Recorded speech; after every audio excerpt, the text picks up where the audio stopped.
Insights, o podcast do Bradesco.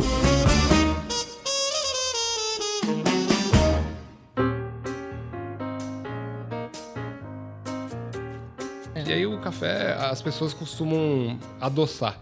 E eu vejo isso nas minhas cafeterias, que às vezes é um mindset. Ela já vai abrindo o sachê, colocou, falei, peraí, mas se no dá bom oportunidade... Café, não você precisa. nem precisa pôr açúcar, porque ele já é doce, né? E não é que é doce, mas ele também não tem amargor. Então a pessoa se permite a experimentar sem açúcar e fala, nossa, mas eu tomei a vida inteira, sempre precisou, por que esse eu não preciso? Porque esse não tem impureza. E aí, quando eu fiz o meu pedido, eu falei, legal, vou te servir na outra mesa. Eu falei, não, mas eu tô bem aqui, tá vazio o café. Ele falou, não, mas lá você vai ter uma melhor experiência. E quando eu cheguei naquela mesa, era de vista para a montanha, na plantação de arroz. Coisa mais linda. Uau! Olá, tudo bem? Você ouviu agora alguns destaques de hoje, mas tem muito mais. Eu sou a Priscila Forbes e este é o Insights, seu podcast semanal com ideias que provocam um novo jeito de pensar. É tradição no Brasil a gente se reunir para tomar um cafezinho. E esse cafezinho é o ouro da empresa na mesa do Insights de hoje. Vamos conversar com o fundador da Externa Café, Daverson Migliatti. Daverson, muito bem-vindo ao Insights. Obrigado, é um prazer estar aqui com vocês. Quem está conosco também é a Cristiane Albertini, Team Leader do Bradesco Global Private. Cris, prazer te receber aqui no Insights. Eu que agradeço, Pri, pela oportunidade. Daverson, obrigada aí por ter topado também essa conversa aqui com a gente. Daverson, eu já vou abrir o papo te pedindo para trazer um pouco da tua experiência com viagens, né? Que tem tudo a ver com a tua marca, né? Como é que despertou em você essa vontade de viajar? Você já deu a volta ao mundo 3 vezes, né? 3 vezes. 71 países visitados. Conta como é que isso começou e o link que isso tem com a tua empresa. Legal. Eu comecei a me apaixonar por viagens na infância. Eu tinha 7 anos de idade e visitava uma feirinha de artesanatos lá em São Caetano. E ficava viajando ali, olhando as cédulas, né? A iconografia das cédulas, Pirâmide do Egito, Taj Mahal. E vindo de família humilde, eu pensava, será que um dia eu vou conseguir conhecer, né, esses lugares, as maravilhas do mundo? E nunca imaginei que depois eu ia dar 3 voltas ao mundo. Mas ali cresceu a paixão, né? Comecei a colecionar, até hoje eu sou colecionador. Para quem não sabe, a ciência que estuda chama numismática, né? Então eu sou um numismata. Que são os selos, né? Na verdade, são cédulas. Cédulas de papel dinheiro, moeda, papel mesmo. moeda. A filatelia seriam os selos, né? Uhum. E desde então eu me apaixonei. Então eu tenho cédulas do mundo todo, do Brasil desde 1800 e pouco. Então a paixão começou ali. E meu pai todos os domingos me levava nessa feira e crescia cada vez mais minha vontade de viajar. Mas, de novo, vindo de família humilde, ele falava, trabalha, estuda, né? Que com 18 anos você vai trabalhar e aí você vai conseguir realizar seus sonhos. Segui a cartilha, então estudei tudo que era possível, inimaginável, de graça em São Caetano. Estadual, colégio municipal, colégio técnico, montagem de computadores. Só escapei de datilografia. O resto eu fiz tudo que o pessoal imagina, inglês, espanhol. E aí, com 18 anos, eu consegui entrar num estágio, né, na Casas Bahia, que foi um divisor de águas na minha vida, porque pela primeira vez eu tive a oportunidade de ganhar um dinheirinho. Né? Na época era R$580. E eu entrei no departamento de marketing. E aí falei, agora eu posso estudar, vou conseguir, né, através do FIES, Financiamento Estudantil, então vou começar a trilhar minha carreira aqui. Fiz desenho industrial na faculdade. E lá na empresa, é o famoso empreender dentro da empresa. Eu comecei a me destacar dentro dos meus amigos ali, dos meus colegas, porque eu comecei a fazer um TCC, um trabalho de graduação para a empresa. Uhum. E meus amigos, você vai só passar de ano, não vai nunca aprovar. E eu consegui aprovar na empresa. Então isso mudou minha vida lá, nunca imaginei andar de avião, helicóptero particular por muitos dias da minha vida, por várias cidades do Brasil. E cresci muito rápido, né? A empresa me ajudou a fazer uma pós-graduação e tal. Só que aí, em 2007, 5 anos depois, eu não sabia que era burnout, mas era uma espécie de burnout. Eu não tinha férias, eu não tinha banco de horas, eu trabalhava muito, porque eu queria realmente comprar meu carro, comprar minhas coisas. E 5 anos sem férias, sem banco de horas, eu falei, não, eu preciso tirar férias e vou dar volta ao mundo. E aí o pessoal falou, como assim? Em 2007, ninguém dá volta ao mundo. Eu falei, não, existe um ticket. Até quem tiver curiosidade, até hoje existe esse ticket e custa $4.000. É o mesmo uma passagem, preço. Mas você tem que andar sempre na mesma direção, né? Exatamente. E é muito barato, porque o pessoal achava que era só milionário, bilionário que poderia visitar. Conseguia. E eu vendi meu carro, aí falei, vou dar a volta ao mundo. E aí viajei o mundo todo. Quando voltei, já não era mais o mesmo Daverson, né? Então, eu vi todos os continentes, vi o varejo, vi o mercado de franquias no mundo todo. E falei, não, eu quero empreender, né? Meu grande sonho agora é empreender. Mas tinha que pagar o FIES, né? Financiamento Estudantil. Continuei trabalhando na Casas Bahia ali. E em 2009 eles venderam a empresa. E foi aí que eu tomei a coragem de empreender, porque eu podia voltar para o mercado ou pegar um projeto, pegar um recurso no banco para poder realizar meu sonho. E foi o que eu fiz. Abri uma Subway, depois 2. Quando eu vi, eu estava com 10. Né? Sempre pegando recurso em banco. E depois eu comecei a virar um multifranqueado serial. Abri KFC, abri Morando Acessórios Femininos. Quando eu percebi, eu estava com mais de 30 franquias, né? Com muitos colaboradores. Porém, eu não tinha só acertado. Também comecei a errar um pouquinho. Né? Então, eu falo que eu fiquei muito corajoso, mas também acabei cometendo muitos erros. E geralmente as pessoas não gostam de contar os erros. E eu falei, não. Alguns erros que eu cometi, por exemplo, foi por não ter afinidade. Imagina, mercado de moda. Eu não entendo muita coisa de moda até hoje. E eu fui abrir moda feminina. E isso não tinha como dar certo e não deu. Então, infelizmente, a pessoa que comprou essa franquia triplicou o faturamento. Né? Então, o problema realmente era eu. Porque ela tinha afinidade com moda. Tinha afinidade, conseguia identificar os canais de venda adequados. E aí eu fui para o mercado de frutos do mar, por exemplo, de sushi, sashimi, temaki. E eu também, até hoje, não como muito. Né? Temaki tinha tudo para dar errado e deu. Né? Grelhados. Você né? não gosta de temaki? Eu até como, mas é bem raro, né? E abri uma temaqueria, deu tudo errado. E depois eu abri Esbarro, que é pizza. E o Brasil tem pizza boa, São Paulo tem pizza boa. E eu trouxe uma marca de Nova York chamada Esbarro e também deu errado. Então eu comecei... É o estilo de pizza americana. Exatamente, uma massa diferente, um estilo diferente. E aí eu comecei a entender que eu tinha que abrir coisas que eu tinha muita afinidade. E paralelamente a isso, eu fui viajando. Um pouquinho melhor. Já não precisava dormir mais em chão de aeroporto ou só em albergue, então fiz mais uma volta ao mundo, depois mais outra. Sempre por direções diferentes, né? Porque esse ticket, como você falou, são direções e você não pode voltar e tem que completar o globo terrestre mesmo. E aí eu comecei a pensar no café. Falei, caramba, tem café bom no mundo todo e no Brasil a gente não toma café de tanta qualidade. Infelizmente, o produto bom vai para fora. E quando eu voltei para o Brasil, eu falei, eu quero abrir uma rede de café especial, café premium, café de muita qualidade. E aí, em 2015, eu abri a primeira unidade, depois abri mais uma como própria e começou a vender muito bem. E as pessoas, nossa, é bom, da onde que é esse café? Eu falei, é do Brasil, de região de Minas, e métodos de extração diferentes, de países do mundo, como o Japão. E aí o pessoal, nossa, e bebidas exóticas, como café com laranja. E aí começou a crescer muito o faturamento. Eu falei, vou formatar para franquia. E aí, em 2016, eu abri a primeira unidade franqueada e não parou até 2020. Então, eu abri uma loja a cada 15 dias sem parar até a pandemia. Né? E em 2020, eu ainda fiz uma aquisição de uma pequena rede chamada Moinho. Também comprei uma fábrica. Né? Ninguém me contou que ia ter o Covid em março. Né? Então, janeiro e fevereiro, eu fiz 2 grandes aquisições e em março o mundo acabou. E aí foi um período muito complicado ali, né? de muita resiliência, porque eu fiquei sem vender bolo, sem vender salgado na minha fábrica, sem vender café. Então, foi um momento muito difícil. A gente se reinventou muito, né? Porque não tinha delivery, por exemplo, de grãos ou de pó moído? Não tinha. A gente estava em ambientes muito... assim, que dependia do público, por exemplo, da torre comercial ou de um centro de inovação, como a gente tem no Inova Bra do Bradesco. Então, dependia muito do público daquele prédio, daquele lugar. E eu não estava em ambientes tão tradicionais como shoppings. Então, aquilo foi muito ruim, mas a gente acabou criando kits home office, o que foi um golaço. As pessoas queriam consumir, só não estavam mais nos ambientes que eu tinha loja. Então, criamos kits, por exemplo, para fazer as bebidas que eu vi pelo mundo na casa das pessoas. Então, a gente fez vários kits presenteáveis. Então, isso, de certa forma, ajudou. E aí, 2022, ali, depois de Ômicron, a gente começou a crescer novamente. Né? E começou a abrir mais unidades. E aí, em 23, foi um outro gatilho muito bacana, que foi o convite de escrever um livro. Né, que veio através do LinkedIn, o pessoal acha que... Né, eu falei, né, que eu achava até que era um golpe, mas é verdade. Eles queriam saber como que eu consegui, né, do zero, construir uma rede, conseguir enfrentar a pandemia. E eles queriam que eu contasse não só os acertos, mas os erros. E eu falei, olha, quando nasceu meus filhos, eu não chorei.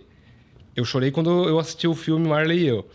Mas tem uma passagem do cachorro, né? Tem uma passagem da minha vida que eu vou contar no livro e essa eu chorei largado, né? Chorei sentado na sarjeta, porque eu tomei um golpe muito forte. É esse livro aqui? Esse aí, que eu lancei na Bienal de 2023 e foi um dos momentos que marcou minha vida, por ter a oportunidade de contar o que deu errado e também um pouquinho do que deu certo e a trajetória da família, de origem, né, muito humilde. As coisas foram acontecendo degrau por degrau. E isso também me projetou depois para receber aporte de um fundo de investimento. E aí foi mais um momento que a gente conseguiu abrir mais lojas, conseguiu né, inaugurar, né, mais unidades, não só em São Paulo, como em 6 estados brasileiros. Hoje são quantas unidades? São 64 em operação, mais 10 em obra e contando. Não para de crescer. E, Daverson, até acompanhando um pouquinho dos números, né? Acho que vocês tiveram um 2024 excepcional, né? E com planos ainda de bastante expansão para 2025. Queria que você comentasse um pouquinho em relação a isso e quais os maiores desafios que você enfrentou nesse período. Eu brinco que depois da pandemia, qualquer desafio fica um pouco mais fácil, porque, olha, foi terrível, mas... Eu tive números assim, muito bons em 2024, comparado a 2023. A gente cresceu só de olhar para dentro da rede, same store sales, 16%. É um número muito bacana. Crescimento da rede como um todo, mais de 60%. Eu nunca tinha vendido tanta franquia assim, foi o meu recorde. Então, isso foi bacana e mostra que as pessoas também estão querendo diversificar um pouco, né? Não só, né, nos meios tradicionais. Então, fico feliz por isso. E a gente está abrindo em vários estados, né? Então, não só São Paulo, Rio, mas também abriu Brasília, abriu Tocantins. Então, a gente está abrindo em vários estados, já chegamos a 6 estados. E querendo, sonho grande aí de chegar, quem sabe, esse ano a 100 unidades. Uhum. Que bacana. E por curiosidade, de onde vem o nome Externa? Como que surgiu? Eu já tinha visto o nome Externa no livro Mar Sem Fim, do Amir Klink, porque ele falava que ele invejava 2 coisas, os albatrozes e as externas, que eram livres, e ele ficava ali às vezes preso. São 2 espécies de aves. Exatamente, né? 2 espécies de aves que são livres, e a externa, por exemplo, ela viaja como daqui até a Lua 6 vezes, se somar o quilômetro rodado dela na vida dela, que dura, sei lá, 34 anos, a expectativa de vida dela. Uma ave migratória. Migratória e pesa só 100 gramas. Uma ave corajosa, né, vamos dizer assim. É um tipo de andorinha, É uma andorinha. E eu fiquei com isso na cabeça. Depois, quando eu contratei uma empresa de brand, o nome apareceu de novo na minha frente. Eu falei, nossa, eu já viajei tanto mundo, me sinto um pouco externa, então vai ser o nome que eu vou batizar a rede. Bacana. Legal. E Daverson, toda a experiência que você teve com outras franquias, né, te preparou para essa grande franquia agora, a sua franquia, né, que você tem essa afinidade com café, você tem gosto pelo café, e acho que isso se reflete aí, né, na excelência. Vocês, inclusive, ganharam prêmios de excelência em franchising. Então, qual o significado dessa premiação e como é que vocês mantêm esse padrão de excelência? É uma coisa que eu ficava, de certa forma, incomodado quando eu viajava e visitava algumas cafeterias pelo mundo, como Coreia do Sul, Rússia, que o grão era brasileiro. Uhum. Falei, não é possível. É muito bom e eu não tenho acesso a esses grãos no Brasil. Então, a curadoria gente ainda exporta, né? Exporta os muito. Melhores grãos. Né? E essa indignação fez com que eu visitasse muitas fazendas e realmente escolhesse os melhores, né, cafés para ter nas nossas redes. Tanto é que eu tenho o Café Visitante, que eu trago cafés de pequenos produtores todos os meses para dar oportunidade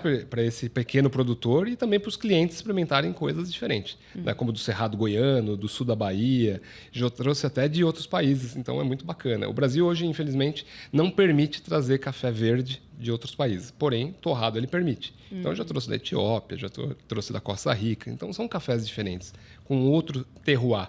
E assim como vinho, cerveja, azeite, chocolate, as pessoas estão começando a entender um pouco mais de café e querer um café de mais qualidade.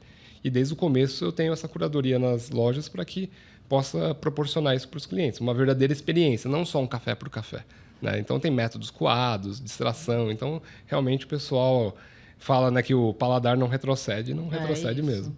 E nas lojas da Externa, uma coisa que eu acho... legal a gente comentar que, como você valoriza o café brasileiro, você usa as sacas de café do Brasil na decoração das lojas, né? A primeira ideia, em 2015, foi quando eu pensei, tem que ter coisas que eu vi pelo mundo. Então, saca de café viaja o planeta todo, com o nome do Brasil. Eu pensei, por que não colocar isso numa poltrona? Então, a gente esvazia a saca e faz a poltrona com a saca de café de verdade. A gente colocou métodos do mundo. Por quê? Eu tomei métodos de extração, não é só o expresso. Tem o coado, tem a prensa francesa, são diversos métodos. Rário. E é muito bacana ter acesso. Rário é meu favorito. Eu gosto muito da Chemix, que é um químico alemão que inventou. Nos Estados Unidos, esse químico fez que parece uma pipeta, um tubo de ensaio. Parece uma coisa de laboratório. Parece né? um laboratório. Eu tenho um em casa. É muito bom, é o meu favorito. E as pessoas não tinham esse acesso lá em 2015. Né? Então, hoje... mais pessoas têm acesso porque mais cafeterias de café especial têm surgido, o que é ótimo para o mercado, né? Tem muito espaço, o Brasil é gigantesco. E eu continuo viajando, né? Eu continuo indo atrás de novos métodos, E também de novas experiências. Por exemplo, a gente vai ter um spoiler aqui, né? Uma bebida que eu... A gente adora spoiler aqui no Insights. eu tomei um café, um cappuccino de laranja. E foi a primeira vez na vida que eu tomei um cappuccino de laranja e a gente falou, por que não trazer isso para o Brasil? E ficou muito bom. E como é que é? É com a pele? A gente coloca uma rodela de laranja desidratada. Ele nasce já com uma bebida de leite vegetal. Ou seja, já vai mais saudável, né? Tem a questão da saudabilidade, que é uma tendência global. Sim. E no Brasil está chegando agora. Nas cafeterias lá fora é muito comum ter 2, 3 opções de leite vegetal. Aqui é muito raro ter uma. Né? A gente tem opção e a bebida já nasce com leite vegetal. E esse cappuccino de laranja realmente ficou incrível. Então, fica o convite aí, quem quiser conhecer nas nossas lojas. É bem diferente. Bem diferente. E, Davidson, eu vejo aqui, principalmente, acho que no Brasil, né, tem diversas categorias de café. Superior, o tradicional, o gourmet. O que eles se diferenciam? Por exemplo, se a gente vai no mercado tradicional, na prateleira, se tiver 100 unidades de café, né, de diversas marcas, só 1% é especial. Isso é um dado. Então, a maioria dos cafés, às vezes, não tem tanta qualidade, infelizmente. Né? Então, tradicional, extra forte. Infelizmente, a gente viu na mídia aí até um tipo café, né? O café começou a aumentar o preço devido às queimadas, né? Às geadas, e lançaram uma bebida tipo café. Né? Então, eu nunca vi isso. O que é uma bebida tipo café? É um café fake. É um café fake. E a gente percebe que o café de qualidade realmente é difícil de encontrar. Né? O café puro, especial, né? O café que é colhido à mão, que tem toda uma curadoria. O café especial é isso. Ele, numa classificação internacional, ele tem que ter acima de 80 pontos, de uma escala de 0 a 100. Então, todos esses que eu mencionei anteriormente é de 80 para baixo. O especial é de 80 para cima. Eu, particularmente, uso café nota 84, 85. Ele tem notas sensoriais de caramelo, de chocolate. Ele não é um blend, né? Ele tem só uma origem. Né? Então, é o arábica. Né? Então, existem robustas, existem outras. Né? Então, a gente realmente tem um cuidado muito grande para oferecer um café de extrema qualidade. E o que determina essa qualidade também é o percentual que é permitido de materiais que não são café, né? Muitas vezes tem folha, tem galho, tudo moído junto ali nos cafés de qualidade mais baixa. Né? De 80 para baixo, você acaba encontrando porque o governo permite 1% de impureza. Leia-se pedra, pau. E geralmente isso acontece em cafés já moídos. Né? Então, e aí eles fazem aquela torra bem escura que é para disfarçar essa baixa qualidade do café. Exatamente. E aí o café, as pessoas costumam adoçar. E eu vejo isso nas minhas cafeterias, que às vezes é um mindset. Ela já vai abrindo o sachê, eu falei, peraí, mas se dá oportunidade, café, não você precisa. Nem precisa pôr açúcar, porque ele já é doce, né? E não é que é doce, mas ele também não tem amargor. Então, a pessoa se permite a experimentar sem açúcar e fala, nossa, mas eu tomei a vida inteira, sempre precisou, por que esse eu não preciso? Porque esse não tem impureza. Não é torrada maior, não é marrom. Amargo. Então, quando a gente torra ele com uma nota, né, sensorial, ele mais marronzinho, não é queimado, ele é uma torra clara, uma torra média, a pessoa se admira, porque, nossa, eu achei que café era preto, e não é. O café com a torra clara, ele fica parecendo um... marrom. Um chá quase, Exato. Né? Ele fica com uma coloração. Porém, com muito sabor, com muita qualidade. Quando você consegue extrair os óleos, né? Exatamente. Já tá virando barista. E, Davidson, a gente falou um pouquinho aqui no começo, mas vamos voltar para esse tema de viagem de sabores, né? Que é uma proposta da Externa, né? Como é que surgiu a ideia de mixar as culturas e os métodos de extração, né? Você viu isso nas suas viagens, né? O que você viu que tem lá fora que ainda não chegou no Brasil, que você está introduzindo aqui? Eu tenho, assim, ninguém acorda de manhã sonhando em tomar um café com tônica, ou um café com laranja, ou um próprio cappuccino de laranja. São bebidas exóticas. Porém, em muitos países do mundo, são bebidas normais, que as pessoas gostam. E eu introduzindo isso no cardápio, aí a gente faz algumas degustações e a pessoa, quando quebra o paradigma de experimentar, fala, nossa, mas é bom. Mas ela já achava que era ruim e que não ia tomar. Achava esquisito, né? Tinha um preconceito. Exatamente. Assim como o método de extração, as pessoas chegam pedindo o expresso. Só que eu talvez sempre engajo. Por falta de conhecimento, Exato. Né? E com medo de errar, né? Por que eu vou mudar se eu tomei café expresso a vida toda? E aí, quando ela toma um método, ela fala, nossa, mas peraí, isso aqui não é um chafé. Isso aqui tem corpo, isso aqui é gostoso. E aí ela vai pegando os métodos e experimentando outros métodos. Na Externa, a gente tem até 6 tipos de métodos de extração. E no nosso BI, quando eu olhava, eu ficava muito triste, que eu olhava no top 10, nunca entrava um método. Entrava só o café tradicional, um pão de queijo, bolo de milho, bolo de maçã. São receitas exclusivas nossas, né? Até da minha mãe, a dona Solange, que faz as receitas ali. Aliás, eu provei esse bolo de maçã. Gente, é perigoso esse bolo. É sensacional. É maravilhoso. Bom demais. Muito bom. E no café, as pessoas ficavam, né, com esse medo de experimentar o novo. Só que agora, no BI, já está aparecendo os métodos. Ou seja, o consumo das pessoas já está se permitindo ter uma experiência e experimentando coisas novas. E aí, quando experimenta... Mas aí é a função de você ter também, você ter uma mão de obra qualificada nas suas lojas, né? Você tem baristas que são treinados e que sabem explicar as diferenças entre os métodos, porque realmente depende do que você quer, né? Você quer um café mais extraído, você quer extrair mais do óleo, ou você quer ter as notas mais doces. O método vai influenciar muito na percepção, né?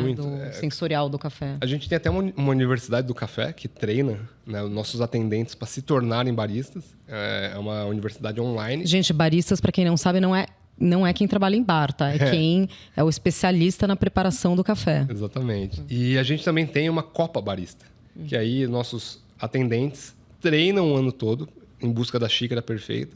E aí 30, 40 vão para esse campeonato e aí ganham prêmio em dinheiro, ganham prêmio em treinamento. Às vezes a bebida que ele criou vai para o cardápio. Então, de uma certa forma, empodera ele a treinar com o nosso cliente. Quem sai ganhando é o cliente. E ele também muda a vida dele, porque ele começa a ser um profissional de muito destaque. Na última Copa Barista saiu xícara com latte art 3D, com o Snoopy, com um elefante na xícara, 3D saindo. Então, ficou muito legal. E quem sai ganhando? Os clientes que ele acabou testando e treinando. Você acaba estimulando muito a equipe em pensar em experiências diferentes, né? Que eu acho que isso tem... Nunca ninguém imaginou receber um Snoopy ou um elefante na xícara 3D, né? Então, é muito legal. Isso surpreende o cliente, né? Muito. E, Daverson, de que forma é feita a curadoria dos grãos na externa? Né? Acho que, principalmente aqui, quais os desafios que vocês enfrentam ao selecionar esses grãos de diferentes países? Queria que você comentasse um pouquinho aqui. Pelo fato de eu viajar muito, eu faço muitas alianças, né? Eu fui dar uma palestra, por exemplo, em Medellín, na Colômbia, no maior evento de café que tem na América Latina, chama PRF, e lá eu fui visitar muitas fazendas. Isso me permite ter uma boa conexão com os pequenos produtores, fazendeiros. Assim como eu dou pequenas oportunidades para os pequenos produtores e pelo menos um mês da vida dele, ele ter aquele grão da família dele na externa, numa Faria Lima, numa Paulista, no Rio de Janeiro, coisa que dificilmente ele teria esse acesso, né? Porque é uma fazenda pequena com um lote pequeno.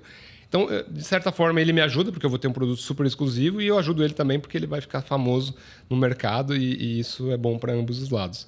E dessa forma, eu garanto também que ele sempre esteja de portas abertas para novidades. Né? Então, eu visito muito a fazenda, gosto de acompanhar a torrefação também. Né? Então, tudo tem um carinho, um cuidado, para que, no final do dia, a xícara fique perfeita na mão do nosso cliente. Legal. E ainda nessa questão aí da seleção, né, dos melhores grãos, você fala muito dessa questão dos pequenos produtores, né? Então, é uma coisa que está começando a pegar aqui a questão do café de microlote, né? Então, são cafés, assim, é uma área de cultivo muito específica, que muitas vezes você tem até um terroir específico, né? Acho que os mundos aí de vinho e de café se cruzam muito. E muitas vezes tem um microclima, né? Colômbia, por exemplo, é um café de altitude, né? Muita. É verdade essa história. Eu perdi os meus 2 tênis subindo na produção. É bem íngreme, né? Eu perdi porque estava uma chuva, tirei um pé, depois tirei outro, fiquei descalço. Foi uma senhora que foi carregada, né? Então, para você ver o grau de dificuldade que é plantar, colher na Colômbia, nas fazendas. No Brasil, mais onde é muito íngreme, você não consegue fazer colheita mecânica, né? Tem que ser manual. Manual, né? E com rapel, né? Com corda. Então, eles vão com corda. É bem difícil. Né? Tanto é que radical isso. O colombiano tem alto valor agregado porque realmente é bom. Né?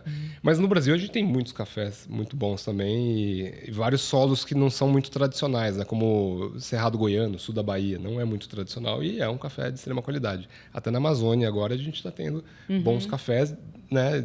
da robusta, que não é muito tradicional, geralmente a arábica é melhor.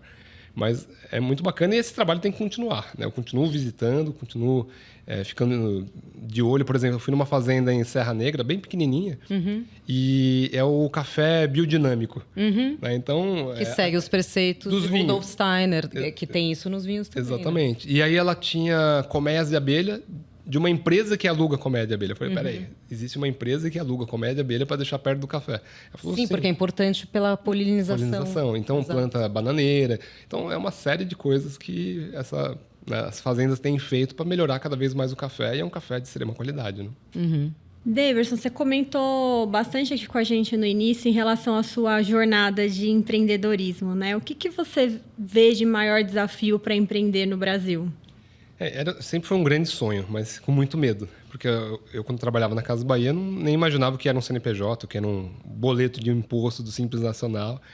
E imagina, eu nunca tinha visto um contrato de locação, então dava muito medo. E eu resolvi perder esse medo e me arriscar, né? E ainda dependendo de recursos de terceiros, né? Então, no caso, na época, foi de banco e depois foi de sócios e familiares. E aí eu virei um multifranqueado serial, mas sempre com aquela vontade de acertar. Só que no Brasil, a gente sabe que existem muitas barreiras, né? Então, a burocracia, a insegurança jurídica. Então, foi realmente muita resiliência. Mas eu sempre acreditei e sempre olhei a metade do copo cheio, né? Então, eu sempre acreditei que se eu, com muita humildade, muito trabalho, fazendo as coisas direito, ficando lá na ponta, tentando fazer diferente do que o meu concorrente fazia, eu ia ter sucesso. E aí as coisas aconteceram. Eu virei número 1 da América Latina de venda pela Subway. Eu virei o número 1 do Brasil. O KFC que mais vende no Brasil foi o meu KFC, né? E ninguém me contou que eu ia chegar, né? Os primeiros anos do KFC, por exemplo, teve prejuízo todos os meses por 2, 3 anos. Então, muitos sócios ali saíram. Desistiram. E depois ele se tornou o número 1 do Brasil, o que mais vende no Brasil. Então, o que mudou ali? A persistência, a resiliência, acreditando que uma hora eu ia conseguir realmente chegar ali a ser número 1. Mercado de café, todo mundo me chamou de maluco, né? Por que você vai abrir mais uma rede de cafeteria se no Brasil já tem tantas? Eu falei, mas a minha rede vai ser focada em produtos premium, cafés especiais de qualidade. E na época, muitos pontos tradicionais não entendiam isso. Falaram, não, a gente já tem café aqui. Eu falei, não, mas meu café é diferente, tem brunch, eu faço evento corporativo, eu tenho canais de venda diferentes, eu tenho tecnologia empregada, geolocalizada. Isso em 2016, 2015. E as pessoas, não, mas café é café. Só que depois as pessoas começaram a perceber, entender a importância dos canais de venda, a importância da curadoria. As pessoas cada vez mais vão buscar isso. Isso é uma tendência global, né? Aconteceu com chocolate, com azeite, com vinho. Não é só mais o produto, é a experiência, né? A experiência. Está acontecendo com o café. Eu tive agora recentemente no Uruguai e visitei algumas cafeterias tradicionais, né, que tem no mundo todo, né, grandes redes, e percebi que não estavam cheias. Porque usam produtos normais, cafés tradicionais. E quando eu fui numa pequena cafeteria de café especial, a rua não passava ninguém. Não tinha trânsito de pedestre, de carro, porém a cafeteria estava cheia. O que isso significa? Destino. As pessoas saíam de casa, iam para essa cafeteria por causa do produto, da qualidade. E se eu fechasse o olho e abrisse, pensava, parece uma externa. Tem bom brunch, um bom café, tem um kit presenteável ali, vende o grão, né, assim como a gente. Então eu falei, olha, isso é uma tendência global, né? Então as pessoas querem realmente um serviço de qualidade e o produto de qualidade. Eu acho que você tem duas grandes oportunidades, né, nesse meio que você empreende. Uma, que o Brasil é o maior produtor de café, né? E segundo, que se eu não me engano, acho que o Brasil também o brasileiro é o segundo maior consumidor de café, né? Eu acho que o grande desafio aí, embora todos os desafios de empreender no Brasil, é como tornar isso uma experiência diferente. Aí, comecei, assim, todo mundo me chamou de maluco, mas eu tinha os dados a meu favor, como você disse, né? Maior produtor, segundo maior consumidor, café commodities cresce 3% ao ano, café especial cresce 16%, 17% ao ano, né, de consumo. Então as pessoas estão buscando mais qualidade. E lá fora, grandes redes com muitas lojas focadas em café especial. Eu fui recentemente para a Escandinávia e para os países bálticos. Então, Estônia, eles consomem bastante café lá, né? Letônia, Lituânia, eles consomem muito, né? O Brasil consome 1.400 xícaras por ano, mais ou menos. Lá eles consomem muito mais. Com uma população muito menor. Muito menor. Então, a Finlândia, que eu estive recentemente também, é o número 1 do mundo em per capita, né? Acho que são 10 xícaras. Então, lá tem grandes redes com muitas unidades. Aqui no Brasil, não tem tantas redes com muitas unidades do segmento de café especial. A gente atualmente é o líder do Brasil. Não, e também leva tempo, né, pro público se acostumar, como você falou, a pedir um café especial, né? Pedir um café com um método que talvez você não conheça ainda, né? E experimentar algo novo, né? Do que só o café expresso ou o coado, que é um termo muito genérico, né? O Exatamente. café coado, né? E, Daverson, a gente vem de uma cultura onde a gente cresceu tomando aquele café na casa dos pais, na casa dos avós, que era aquele café coado no pano, né? Aquele coador de pano, quase parece uma meia, assim. Talvez os mais jovens nem conheçam isso. Conta um pouco pra gente quais são os cuidados que tem que ter no método, né? Que tipo de papel usar, se o papel tem que ter algum preparo, se você molha antes o papel também, para tirar aquele gosto, né? Como armazenar o café, né? O café que nem todo mundo vai ter moedor em casa, né? Então você comprou o pó já moído. Como é que você faria a armazenagem disso? De dicas, né? 90% do consumo de café brasileiro é o café, né, da avó ali, da mãe, né? O coado né? mesmo. Que tem seu valor. Tem. Eu particularmente gosto bastante. Eu também. Tem a dose de amor ali, né? Então, esse é imbatível. Mas quem está querendo entrar para esse mundo do café e está crescendo, eu vejo até na minha família, né? Meu irmão comprando um moedor manual, depois comprando um moedor elétrico, indo nas gôndolas e procurando não moído, mas em grão, né, para moer em casa. O ideal é moer na hora, né? O ideal ele está no caminho certo, né? Comprou um moedor na mão, depois um moedor elétrico, comprando em grãos, né? E você entendendo que aquilo lá é puro, né? Não tem pau, pedra, galho de árvore. Você escaldando o filtro para não ficar com gosto de papel, não deixando ferver a água, deixando ele na temperatura um pouco menos de ebulição, porque senão a água vai queimar ali o café, não pode ser um café extremamente quente. Fazendo movimentos circulares, armazenando de forma correta, por exemplo, não é na geladeira, né? Tem que deixar ele num ambiente seco, longe do sol, de preferência fechado a vácuo. Né? Porque ele oxida também. Oxida. E café com a temperatura muda, o clima muda. Nas nossas lojas a gente sofre um pouco porque são máquinas italianas e para fazer o expresso a máquina tem que estar muito regulada. Choveu, faz frio, calor, tem que regular a máquina. Jura? Senão descalibra ali a máquina? Descalibra a máquina. Então, a limpeza adequada da máquina. Então, o barista é uma profissão que requer muito... Não é fácil. Muito tem muitos carinho, detalhes. cuidado, muito detalhe. Mas em casa, as pessoas já estão buscando produtos de qualidade. A gente criou uma cápsula agora também para facilitar a vida. Eu sempre fui contra a cápsula, que não tinha tanta qualidade no passado. Hoje tem extrema qualidade. A nossa cápsula é um golaço. Então, as pessoas têm, né, comprado porque querem a facilidade do dia a dia. Às vezes não tem tempo de moer, compra lá um produto de qualidade. Tem a praticidade, né? Praticidade. Mas é um mundo que vai crescer muito nos próximos anos. Né? Ninguém quer tomar café ruim. E, Daverson, se você puder aproveitar um pouquinho aqui esse tempo, né? Você comentou com a gente que foram 3 voltas ao mundo. Eu acho que teve muita coisa exótica aí que você deve ter visto e experimentado em todas essas viagens, né? Acho que o que você teve... Por qual país mais exótico você passou? E pensando em café, qual que foi a sua experiência também mais exótica? De exótico, e que eu acho que vale a pena, é o país Butão. Achei incrível, um país muito bacana. E vale a pena colocar na lista, assim, é muito exótico, mas muito bacana. Meio fechado ainda, muito né? fechado. Bem fechado. Eu recebi autorização para visitar só 3 cidades, né? É uma monarquia. Você tem que ir acompanhado por um guia, né? Acompanhado pelo motorista, por um guia. E foi muito interessante, assim, poder entender da cultura, da religião, das espécies endêmicas. É um país incrível. O PIB é medido pela felicidade, né? Então, vale a pena aí de dica de país exótico. E de país que eu tive experiências no café, eu lembro de 2, de Mianmar e Laos. São 2 países incríveis. Infelizmente, Mianmar está fechado agora, mas é um país que tem mais de 2.000 templos. Tem uma cidade chamada Bagan, que é incrível. Pôr do sol super bonito. E tinha uma cafeteria que me chamou a atenção. Tinha uma plaquinha ali... 5 quilômetros um café, 3 quilômetros um café, 1 quilômetro um café. Eu falei, caramba, esse cara é bom de marketing, né? Faz 5 quilômetros que ele coloca a placa chamando para um café. E chegando lá, ele me fez uma verdadeira experiência, né? Ele colocou a música do Brasil quando ele perguntou de que país. Mas só por curiosidade, tinha muita gente lá com esse monte de aviso de placas? Não tinha, eu fui o primeiro a chegar na cafeteria. Eu tinha alugado uma moto elétrica, cheguei lá e ele me perguntou, né, de onde eu era, me trouxe o cardápio.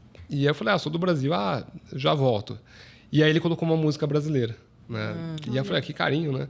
E aí quando eu fiz o meu pedido, eu falei, legal, vou te servir na outra mesa. Eu falei, não, mas eu tô bem aqui, tá vazio o café. Ele falou, não, mas lá você vai ter uma melhor experiência. E quando eu cheguei naquela mesa, era de vista pra montanha, na plantação de arroz. Coisa mais linda. Uau! Quem tiver curiosidade, tá no meu Instagram. Daverson Pra você ver a importância da experiência, né? Acho que diante de tantos lugares que você foi, é uma das experiências que marcou. E é o básico bastante. bem feito, porque quanto custou, né? Ele fazer isso. E o detalhe dele, né? De ter pensado que é um brasileiro, ter pensado em tudo isso para você. É o famoso encantamento. Exatamente. Né? E em Laos, por exemplo, tinha uma cafeteria que ela não estava no Google, não estava no Instagram, mas ela tinha instrumentos musicais nas mesas. Tomei um susto, falei, caramba, mal tocava campainha e saía correndo quando era criança, não tocava instrumento nenhum. E meu amigo falou, não, eu toco gaita. Eu falei, que bom, né? Então ele pegou a gaita, começou a tocar, daqui a pouco chegou um outro turista, o dono sentou com a gente. Ele realmente criou uma experiência. Virou uma banda. Virou um negócio super bacana de networking ali numa cafeteria, né, de bons cafés, café especial. Já mostra a importância, né, dele ter um produto de qualidade para o gringo, né, para o estrangeiro. E depois eu comecei a colocar isso nas nossas unidades, que tem um apelo. Por exemplo, em BH a gente tem uma loja que o pôr do sol termina na loja. Ela é no ponto mais alto de BH, ali no Buritis. E a gente colocou música ao vivo, violino, violoncelo. Cada dia a gente coloca alguma coisa. E as pessoas vão lá para ter uma boa experiência de café da tarde. Então, uma coisa que eu vi lá, né, em Laos, que está funcionando aqui no Brasil, né, em algumas unidades nossas. E de muito exótico foi a famosa, né, o café da civeta, né, que é tipo um mamífero, né, um bichinho que come lá o grão, a melhor cereja, tem um processo digestivo, custa caro, fermenta, custa caro. Eles moem, fazem um café e o café custa uma fortuna. Eu realmente não gostei. Ele não entra na qualidade de especial, de premium. Ele é um café exótico. Né? Assim como nós temos aqui o jacu, né, que é um pássaro, né, que ele também come o grão, ele escolhe a melhor cereja, tem um processo, né, no estômago e custa caro. Né? Eu cheguei já no passado a pagar R$23 mil uma saca de 60 quilos. Né? Então, realmente fica uma xícara... Imagina agora, né? Agora deve estar um absurdo. Né?